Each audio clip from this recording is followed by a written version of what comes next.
बार quad को देख लेते हैं, कहाँ पर है क्वाड। तो इन तमाम देशों का एक गठबंधन है, इंडिया, जापान, अमेरिका और ऑस्ट्रेलिया, ठीक है।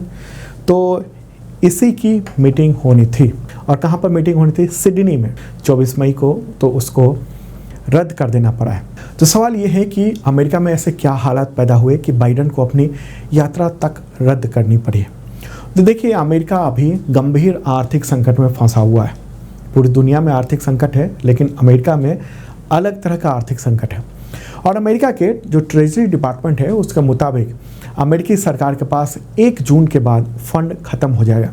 इसका मतलब ये होगा कि जो बूढ़े लोगों को पेंशन दिया जाता है उसके लिए पैसे नहीं होंगे उनके अमेरिका के पास, सरकार के पास पेंशन देने के लिए।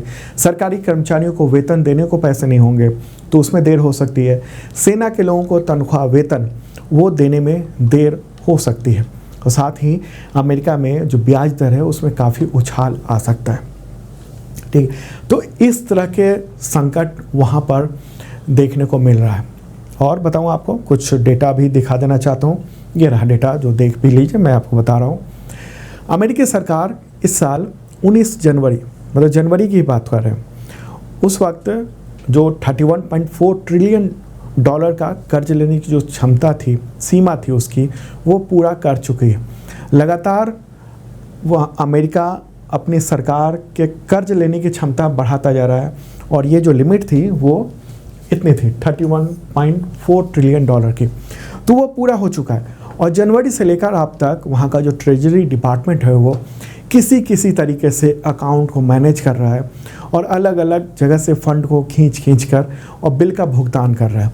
लेकिन अब सरकार को ज़रूरत है कि अमेरिका की क्रेडिट लिमिट, यानी कर्ज लेने की जो क्षमता है उसको बढ़ाया जाए, और ये बढ़ सकता है वहाँ की संसद के द्वारा, ठीक है।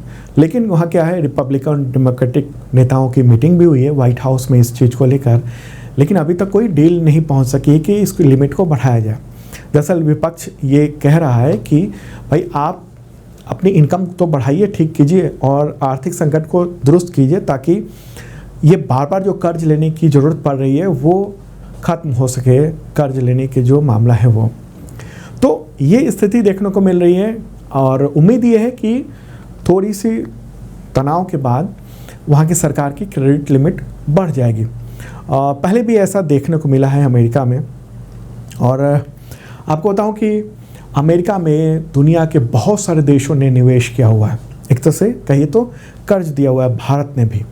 भारत ने लगभग 40 अरब डॉलर का निवेश किया हुआ है बॉन्ड के जरिए, मतलब एक तरह से कर्ज ही इंडिया ने दिया हुआ है।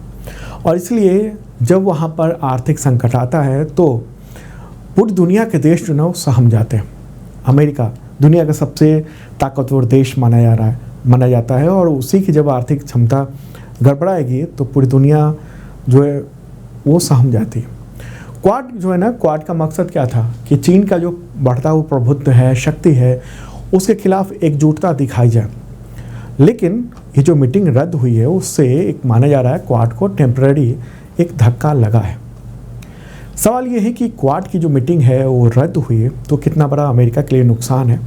तो जेएनयू के प्रोफेसर स्वर्ण सिंह, उनका ये कहना है कि अमेरिका के लिए बाइडन का ये दौरा रद्द होना उसी के खिलाफ जाएगा।